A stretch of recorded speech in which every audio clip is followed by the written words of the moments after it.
La situation ne fait que s'empirer à Kalemi en dépit du terme de la saison pluvieuse pressentie depuis bientôt un mois. Cette fois-ci, ce sont des tempêtes qui alimentent des grandes vagues qui s'abattent de toute force sur le littoral. Ce phénomène augmente le nombre de victimes et dévaste à chaque instant des maisons d'habitation, des hôtels et terrasses qui longent le littoral, faisant la beauté de la ville de Kalemi dans le domaine touristique. Plusieurs opérateurs économiques ayant investi aux encablures du lac Tanganyika observent à tour de rôle l'envahissement de leurs joyaux bâtiments, car la catastrophe naturelle à ces niveaux ressemble à une maladie incurable. Le niveau des eaux augmente tous les jours. La rivière Lukuga, qui est l'unique exutoire qui fait respirer le lac, est incapable de contenir la capacité d'eau que libère le lac Tanganyika, ce qui occasionne un autre débordement de la rivière Lukuga, faisant d'autres victimes.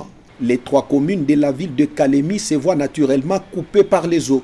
La partie Kainda, dans la commune de la Lukuga, où est érigé l'aéroport national de Kalemi, a subi de fortes menaces ce jeudi 16 mai 2024, suite à l'inondation jamais vécue de près de 500 mètres du boulevard Lumumba à l'entrée de l'aéroport, rendant difficile l'accès pour tous les usagers du transport aérien au départ ou à destination de Kalemi.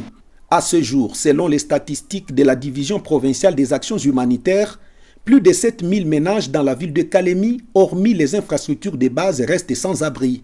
Le bilan est pareil dans le reste de territoire, en l'occurrence Moba, Kongolo, Kabalo, Manono et Nyunzu, dont la compilation générale fait état de 47 059 ménages sinistrés sur l'ensemble de la province.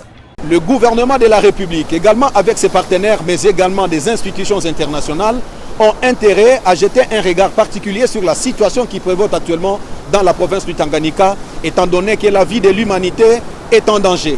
Les sinistrés deviennent multiples et souffrent. Et donc, toutes ces populations plaident au gouvernement de la République afin d'essayer de stopper cette hémorragie de l'avancée des eaux du lac Tanganyika qui menace la ville de Kalemi.